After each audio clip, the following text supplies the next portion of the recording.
सबसे पहले आपको खबर दें, अमरीकी सदर डोनाल्ड ट्रंप का सऊदी अरब पर इसराइल को तस्लीम करने पर जोर। कहा, सऊदी अरब का इसराइल को तस्लीम करना उनकी इज्जत अफजाई होगी। उनकी ख्वाहिश और ख्वाब है कि सऊदी अरब जल्द ही इब्राहिमी मुआहदे में शामिल हो जाएगा। ऐसा हुआ तो ये मशरिक़ वस्ता के मुस्तकबिल के लिए बहुत अहम पेशरफ्त होगी। रियाद में सरमायाकारी फोरम में खिताब करते हुए कहा, मोहम्मद बिन सलमान एक अजीम और करिश्माती शख्सियत हैं। डोनाल्ड ट्रंप का कहना था कि सऊदी वली अहद शहजादा मोहम्मद बिन सलमान के साथ मुलाकात के बाद शाम पर आयद पाबंदियां उठाने का फैसला किया। शाम को दुनिया मौका फराहम करने जा रहे हैं शाम को नया मौका फराहम करने जा रहे हैं। उम्मीद है शामी अवाम कुछ कर दिखाएंगे। तुर्क सदर की खुसूसी दरख्वास्त पर अमरीकी वजीर खारजा शामी हम मनसब से मुलाकात करेंगे।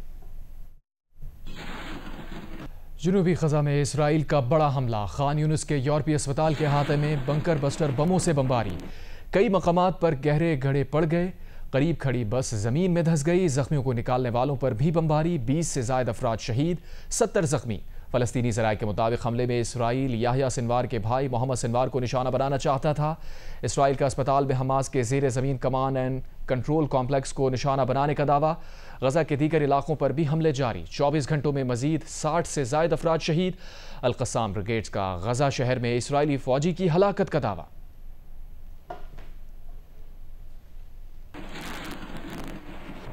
अमरीकी सदर डोनाल्ड ट्रंप के दौरा सऊदी अरब के दौरान सऊदी अरब और अमरीका के दरमियान 142 अरब डॉलर के दिफाई मुआहदों पर दस्तखत हो गए। व्हाइट हाउस के मुताबिक दिफाई मुआहदा 600 अरब डॉलर की सऊदी सरमायाकारी वादे का हिस्सा है। मुआहदे में GE गैस टर्बाइंस की बरामदात भी शामिल हैं। तवानाई के शोबे में 14 अरब 20 करोड़ डॉलर का मुआहदा, 4 अरब 80 करोड़ डॉलर के 737 बोइंग तैयारे भी मुआहदे में शामिल हैं। अमरीकी कंपनी सऊदी अरब को आलात की तरबियत और खिदमात भी फराहम करेंगी। सऊदी अरब ने F-35 जंगी तैयारों की मुमकिन खरीदारी पर भी तबादला ख्याल किया। खबर एजेंसी के मुताबिक ये मालूम नहीं हो सका कि F-35 की खरीदारी भी मुआहदे में शामिल है या नहीं।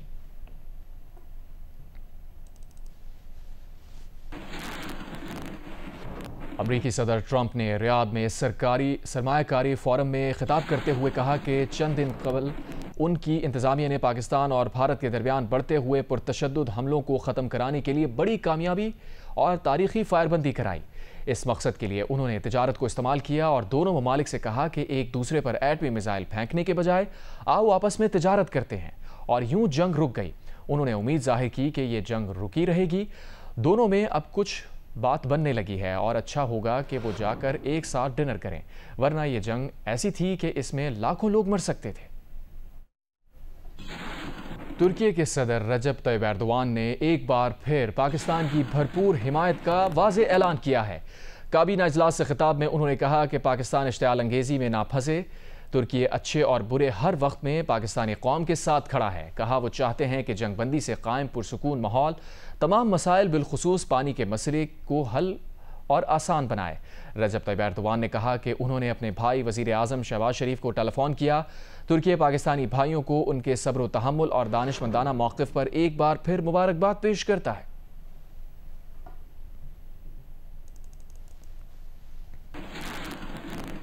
पाकिस्तान ने भारतीय वज़ीर आज़म के हालिया बयान को इश्तिआल अंगेज़, बेबुनियाद और बैनुल अक़वामी क़वानीन के मुनाफ़ी करार देते हुए मुकम्मल तौर पर मुस्तरद कर दिया है। दफ्तर ख़ारजा के मुताबिक ये बयान ख़ित्ते के अमन और इस्तेहकाम के लिए जारी बैनुल अक़वामी कोशिशों के बरक्स एक ख़तरनाक कदम है। पाकिस्तान हालिया सीज़ फायर मुआहदे का पाबंद है, जो कई दोस्त ममालिक की सफारती कोशिशों के नतीजे में मुमकिन हुआ है। भारत की जानिब से सीज़ फायर को पाकिस्तान की मायूसी से जोड़ना एक और झूठ है। भारत को चाहिए कि वो सियासी फ़ायदे के बजाय ख़ित्ते के अमन और अपने अवाम को भलाई को तरजीह दे। एजाज सैयद रिपोर्ट करें। वज़ारत ख़ारजा के जारी बयान में कहा गया है कि भारत का झूठा बयानिया और सियासी मौका परस्ती कशीदगी को बढ़ा रही है। भारतीय वज़ीर आज़म का हालिया बयान इश्तिआल अंगेज, बेबुनियाद और बैनुल अक़वामी क़वानीन के मुनाफ़ी है। ये बयान खित्ते के अमन और इस्तेहकाम के लिए जारी बैनुल अक़वामी कोशिशों के बरअक्स एक खतरनाक कदम है। पाकिस्तान हालिया सीज़ फायर माहिदे का पाबंद है, जो कई दोस्त ममालिक की सफारती कोशिशों के नतीजे में मुमकिन हुआ। दफ्तर खारजा का कहना है कि भारत की जानिब से सीज़ फायर को पाकिस्तान की मायूसी से जोड़ना एक और झूठ है। पहलगाम हमले को बगैर किसी सबूत के पाकिस्तान को बदनाम करने और फौजी कार्रवाई का जवाब बनाने के लिए इस्तेमाल किया जा रहा है। भारतीय फौज ने न सिर्फ आम शहरियों को निशाना बनाया, बल्कि पाकिस्तानी फौजी अड्डों पर भी हमले किए। भारत का ये इकदाम खित्ते को जंग के धाने पर ले जा सकता था। दफ्तर खारजा का कहना है कि भारत की जानिब से मासूम ख्वातीन और बच्चों के कत्ल को नया मामूल करार देना इंतहाई गैर जिम्मेदाराना है। पाकिस्तान अक़वाम मुत्तहिदा के चार्टर और बैनुल अक़वामी क़वानीन की खिलाफ वर्जी बर्दाश्त नहीं करेगा। दफ्तर खारजा ने आलमी बरादरी से अपील की है कि वो भारत के इकदाम पर कड़ी नजर रखे। पाकिस्तान ने अपने दिफा का हक इस्तेमाल करते हुए सिर्फ भारतीय फौजी तंसीबात को निशाना बनाया है और अपनी सलाहियत साबित कर दी। पाकिस्तान एक खुद मुख्तार और अमन का ख्वाह मुल्क है, लेकिन किसी भी जारियत का भरपूर जवाब दिया जाएगा। भारत को चाहिए कि वो सियासी फायदे की बजाय खित्ते के अमन और अपने अवाम की भलाई को तरजीह दे। एजाज सैयद, जियो न्यूज़, इस्लामाबाद। 6 और 7 मई की रात पाक फजाइया की जवाबी कार्रवाई में भारतीय फजाइया को किस तरह शिकस्त हुई, सीनियर सहाफ़ी और एंकर पर्सन शहजाद इकबाल ने प्रोग्राम आज शाहजेब खानजादा के साथ में सब बता दिया। जमीन पर उन्होंने हमला किया और पाकिस्तान में ज़ाहिर मासूम शहरी मारे गए, मगर एयर टू एयर उन्होंने कुछ रिस्पॉन्ड नहीं किया था। सवाल किया कि जो 5 फाइटर जेट्स थे उनके पायलट्स का क्या हुआ, तो ये मुझे बताया गया है कि उनमें से 2 की डेथ हो गई, 3 जो है वो इंजर्ड हो गए और हमारी इंटेलिजेंस के पास इसकी मुकम्मल डिटेल्स और उनकी प्रोफाइलिंग मौजूद है। 125 जहाज जो है दोनों साइड से वो एयर बैटल में मुलविस थे और 75 to 80 जो जेट्स है वो इंडिया की साइड पे थे। यहाँ पे बड़ी इंपॉर्टेंट बात है कि हमारा कोई तैयारा गिरना तो दूर की बात है, लेकिन उनके जो 75 से 80 फाइटर जेट्स थे उन्होंने एक मिसाइल भी पाकिस्तानी एयरफोर्स और हमारे फाइटर जेट्स की तरफ नहीं फायर कर सके, क्योंकि उनको कोई क्यूज ही नहीं मिले। तो हमारा ऑफेंसिव इतना ज्यादा स्ट्रांग था कि उनको ये भी नहीं मौका मिला कि वो क्यूज उनको मिलते और फिर वो लॉक करके मिसाइल फायर करते। यानी कि जो रफेल फिर जो 9 और 10 तारीख थी, जब हमारे नूर खान एयरबेस समेत दीगर बेसिस पे अटैक किया गया और उसके बाद पाकिस्तान ने अपने दिफा में जवाब दिया और उस दिन पाकिस्तान के जो जहाज एयरबॉर्न हुए तो उनके पास मुकम्मल एक फ्री एयर स्पेस थी, क्योंकि शाहजेब कोई इंडियन जेट फाइटर उस दिन एयरबॉर्न नहीं हुआ, क्योंकि वो इतने डरे हुए थे। उनका एक हेवी नुकसान पहले हो चुका था। 6 और 7 मई को उनके 5 जेट फाइटर तबाह हो चुके थे, तो उस दिन कोई इंडियन फाइटर जेट एयरबॉर्न नहीं हुआ मुकाबला करने के लिए। और इस लड़ाई में पाकिस्तान ने अपने J-10 के अलावा JF-17 थंडर जो है वो भी इस्तेमाल किया, हाइपरसोनिक मिसाइल्स का इस्तेमाल किया। पाकिस्तान ने दावा किया था कि उनका जो S-400 सिस्टम था आदरपुर एयरबेस पर, उसे हमने उसकी जो बैटरीज थी उसको हमने तबाह किया, उसको इनइफेक्टिव उस वक्त कर दिया। वो दावा कर रहे कि आज नरेंद्र मोदी गए वहां पर तकरीर कर रहे थे, कोई तबाह नहीं हुआ था। पाकिस्तान गलत दावा कर रहा है। इस हवाले से आपके जरा क्या बता रहे हैं? तो हमें ये बताया गया कि इंडिया के पास जो है ना 4 बैटरीज है और ये मोबाइल होती है, जैसे गाड़ी में लेके जाते हैं और वहां से आप फायर करते हैं, जैसे HQ-9 है। तो जो S-400 है उनका, उसकी 4 उनके पास वो बैटरीज है, जिसमें से एक जो आदमपुर में थी वो तबाह की गई। और हमारे जराए बताते हैं कि अगर आज उसी मकाम पे इन्होंने ये दिखाया S-400 उसकी बैटरी, तो फिर ऑब्वियसली इन्होंने कहीं और से मूव किए होंगे, क्योंकि इंडिया के पास टोटल जो हमारे जराए वो बताते हैं कि 4 है ये। नेशनल डिफेंस यूनिवर्सिटी वाशिंगटन के प्रोफेसर हसन अब्बास ने कहा है कि 10 मई को भारत ने अमेरिका से दरख्वास्त की कि पाकिस्तान से हमारा सीज फायर करवाएं। वो प्रोग्राम आज शाहजेब खानजादा के साथ में गुफ्तगू कर रहे थे। क्या हुआ था? क्या अचानक वाकई मोदी ने राब्ता किया था सदर ट्रंप से कि सीज फायर कराई जाए, या ऐसा नहीं हुआ था? बिल्कुल, इंडिया ने अमेरिका को राब्ता किया और सीज फायर की रिक्वेस्ट की। इसमें कतन किसी किस्म का कोई शक व शुबा मौजूद नहीं है। जो पाकिस्तान का रिएक्शन था पहला, उसमें एक ब्रिलियंस मौजूद थी ऑफ कोर्स, जो आर्म फोर्सेस के एतबार से है, या एक अस्करी कुव्वत थी जो एक्सपेक्ट नहीं की जा रही थी। उनके जहाज़ों को गिराना था, उसने बड़ा असर पैदा किया। इसके बैकग्राउंड में अमेरिका और इंडिया के मुज़ाकरात चल रहे थे बहुत दिनों से। ये ट्रेड पे गुफ्तगू चल रही थी। इंडिया ने कुछ ऐसी कंडीशंस रखी जो अमेरिका के लिए एक्सेप्टेबल नहीं थी, तो उस पर कुछ थोड़ी सी रिफ्ट कह सकते हैं, कुछ टेंशन चल रही थी। ये बैकग्राउंड में सिलसिला था। प्रेसिडेंट ट्रंप ने इंडिया को साबित किया और कहा कि देखें, आप के इंटरेस्ट हैं, हमारे भी इंटरेस्ट हैं, उस रीजन के बाकी ममालिक भी हैं। यूनाइटेड किंगडम और सऊदी अरेबिया बहुत अहम रोल अदा करता रहा इस सारे तनाज़र में। उस पर सीज फायर थी, क्यों चल रही थी? क्योंकि पाकिस्तान की जो मिलिट्री रिस्पांस थी वो अनएक्सपेक्टेड थी। मुझे लगता है पाकिस्तान की आर्म फोर्सेस की कैपेबिलिटी को अंडर एस्टिमेट भी किया गया था। इंडिया ने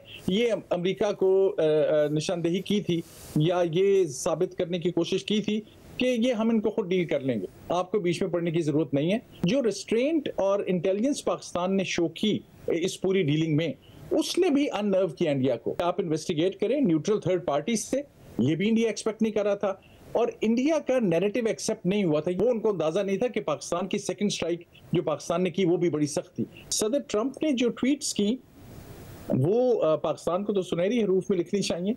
जब उन्होंने कश्मीर का जिक्र किया। ये पाकिस्तान की कंडीशन थी। पाकिस्तान की इस फाइनल नेगोशिएशन में सूरत हाल बड़ी स्ट्रांग थी।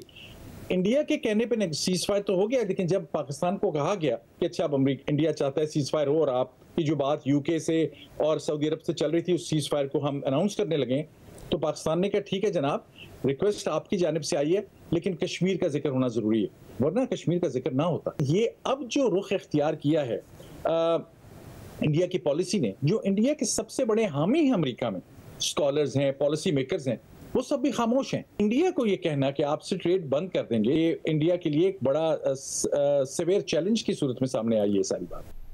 और यहाँ ब्रेकिंग न्यूज़ आपको दें, पाकिस्तान और IMF के दरमियान मुज़ाकरात वीडियो लिंक पर आज से शुरू होंगे। ज़राए के मुताबिक हुकूमत IMF के साथ नए माली साल के बजट पर मुशावरत करेगी। IMF वफ्द का आइंदा हफ्ते दौरा पाकिस्तान का भी इम्कान है।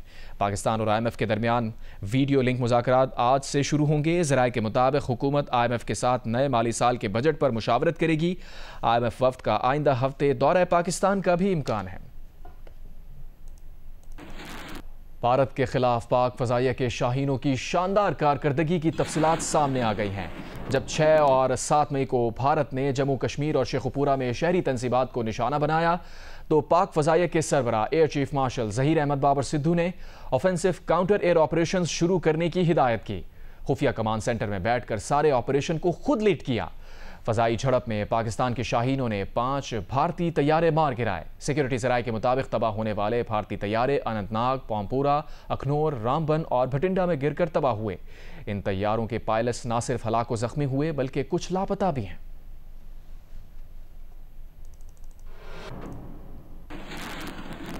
भारतीय वजारत ख़ारजा के बयान के मुताबिक भारतीय हुकूमत ने पाकिस्तानी हाई कमीशन के एक एहलकार को नापसंदीदा शख्सियत करार देकर 24 घंटों में भारत छोड़ने का हुक्म दे दिया है।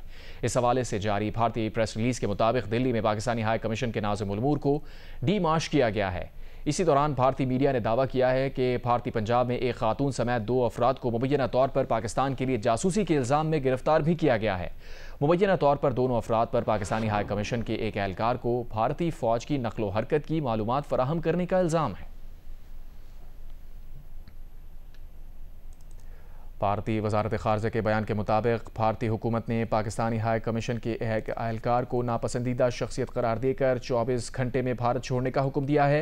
इस हवाले से जारी भारतीय प्रेस रिलीज़ के मुताबिक दिल्ली में पाकिस्तानी हाई कमीशन के नाज़िम उल उमूर को डीमार्श किया गया है। इसी दौरान भारतीय मीडिया ने दावा किया है कि भारतीय पंजाब में एक खातून समेत 2 अफराद को मुबैना तौर पर पाकिस्तान के लिए जासूसी के इल्ज़ाम में गिरफ्तार किया गया है।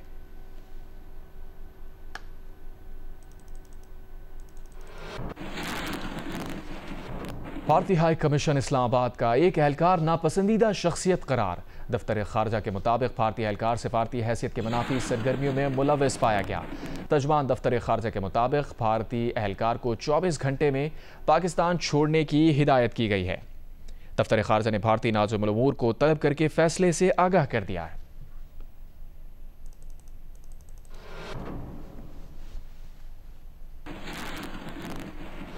वज़ीर आला पंजाब मरियम नवाज की हिदायत पर सूबे के स्कूल्स में पाक फौज से इजहार यकजहती और तशक्कुर का दिन मनाया गया। तालीमी इदारों में ऑपरेशन बुनियान मरसूस की कामयाबी पर जश्न का समा है।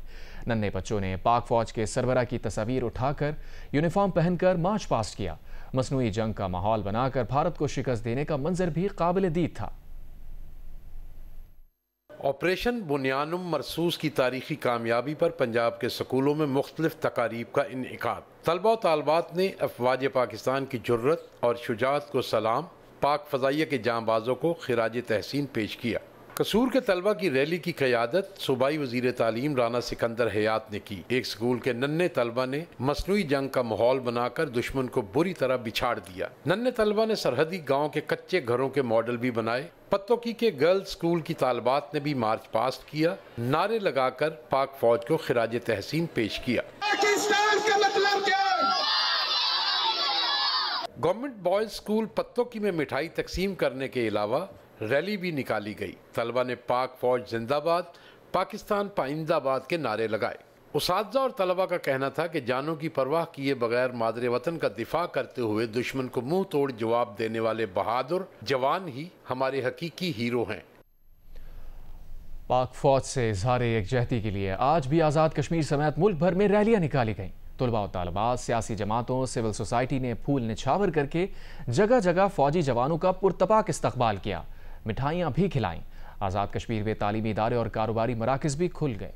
भारत के खिलाफ ऑपरेशन की कामयाबी पर मुल्क भर के शहरी आज भी जश्न मनाते हुए सड़कों पर निकल आए। आज़ाद कश्मीर के दारुल हुकूमत मुजफ्फराबाद में स्पीकर आज़ाद जम्मू कश्मीर चौधरी लतीफ़ अकबर की क़यादत में ऑपरेशन बुनियान मरसूस की तकमील पर इजहार तशक्कुर रैली निकाली गई। स्पीकर आज़ाद कश्मीर असम्बली चौधरी लतीफ़ अकबर ने यादगार शोहदा पर फूल चढ़ाए। वादी नीलम के इलाके अठमकाम में सिविल सोसाइटी ने पाकिस्तान जिंदाबाद रैली निकाली, जिसमें शरीक तलबा, सियासी और समाजी हलकों ने भी पाक फौज को सलाम पेश किया। पाक फौज के जवानों पर फूलों की पत्तियां निछावर करके उन्हें मिठाइयां पेश की गयी। उमरकोट के इलाके छूर में हिंदू बरादरी ने पाक फौज से इजहार यकजहती रैली निकालते हुए भारत को मुंह तोड़ जवाब देने पर पाक फौज के जवानों को खराज तहसीन पेश किया। रकबाबाद में तलबा और असातिज़ा ने प्रेस क्लब तक पाक फौज से इजहार यकजहती मार्च किया। कंदकोट में भी एलिमेंट्री कॉलेज के तलबा ने प्रेस क्लब तक पाक फौज जिंदाबाद रैली निकाली। लोधरा में भारत के खिलाफ पाक फौज की फतह पर तालिबात ने स्कूल में जश्न मनाया।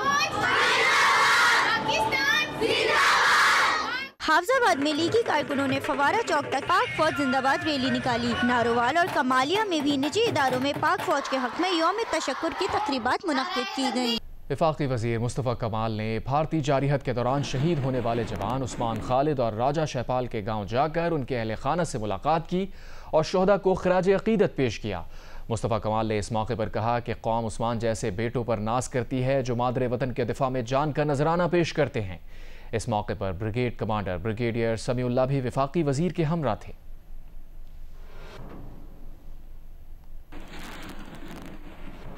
वज़ीर आज़म आज़ाद कश्मीर चौधरी अनवारुल हक ने अगले मोर्चों का दौरा किया। भारतीय फायरिंग से शहीद जुनैद इकबाल और उनकी वालिदा शमीम बीबी के घर गए, लवाहिकीन से इजहार ताज़ियत किया। उन्होंने कहा कि पाक फ़ज़ाइया ने भारत के खिलाफ जंग में सलाहियतों का लोहा बनवाया। वज़ीर आज़म अपरबानिया बरनाला में भारतीय फायरिंग से शहीद सैयद इर्तज़ा और सैयद हारून के घर भी गए, अहल खाना से ताज़ियत की और फातिहा खानी की। चौधरी अनवारुल हक ने समाहिनी अस्पताल में ज़ेर इलाज ज़ख्मियों में इमदादी चेक भी तकसीम किए।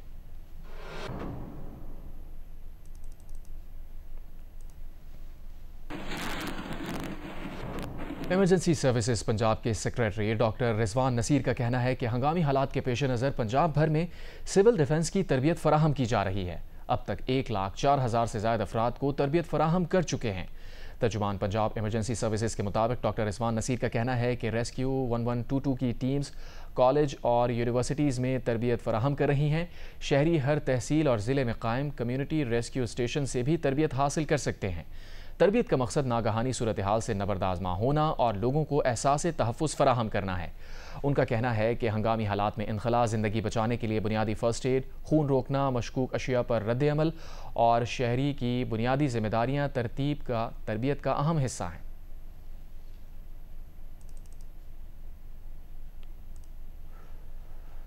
बरतानवी स्पेशल फोर्सेस के अरकान इराक और अफगानिस्तान में मुबैना जंगी जराइम में मुलविस रहे हैं।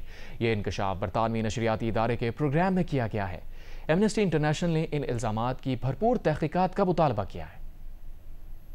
बरतानिया की स्पेशल फोर्सेस इराक और अफगानिस्तान में तैनाती के दौरान मुबैना तौर पर खौफनाक जंगी जराइम में मुलविस रही हैं। इस बात का इंकशाफ बरतानिया के कौमी नशरियाती इदारे BBC के तहकीकाती प्रोग्राम पैनोरामा में किया गया है। रिपोर्ट के मुताबिक दुनिया की बेहतरीन एलीट फोर्सेस में शुमार होने वाली बरतानवी एयर सर्विस के बाज़ अरकान ने अपने साथियों से मुतालिक पहली मरतबा गवाही देते हुए बताया कि वो गैर मुसल्लह लोगों को सोते में कत्ल करते और हथकड़ियाँ लगे अफराद और बच्चों को भी मौत के घाट उतार देते थे।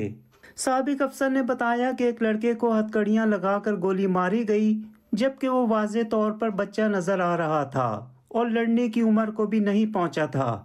उन्होंने बताया कि हिरासत में लिए गए अफराद का कत्ल मामूल बन गया था और वो किसी को भी तलाश करके हथकड़ियाँ लगाते और गोली मार देते। रॉयल नेवी की elite special force regiment SBS पर भी पहली मर्तबा गैर मुसल्लह अफराद को हलाक करने के संगीन इल्जामात लगाए गए हैं। एलीट फोर्स के एक साबिक रुकन ने बताया कि बाज़ साथियों का रवैया वहशियाना था। वो खुद को कानून से मावरा तस्वुर करते और उनका ख्याल था कि उनके खिलाफ कार्रवाई मुमकिन नहीं और कत्ल करना उनके लिए एक नशा बन चुका था। अफगानिस्तान में बरतानवी फौजियों को तालिबान और बम हमलों से बचाने के लिए स्पेशल फोर्सेस को तैनात किया गया था। मिनिस्ट्री ऑफ डिफेंस ने पब्लिक इंक्वायरी की हिमायत करते हुए कहा है कि मुताल्लिका मालूमात रखने वाले फौजियों को आगे आना चाहिए। एमनेस्टी इंटरनेशनल ने भी पब्लिक इंक्वायरी का खैर मकदम करते हुए कहा कि किसी ओहदे के लिहाज के बगैर मुकम्मल तहकीकात के बाद मुलव्विस अफराद के खिलाफ मुकदमात कायम होने चाहिए। कैमरामैन नसीर अहमद के साथ सईद नियाजी, जियो न्यूज़, लंदन।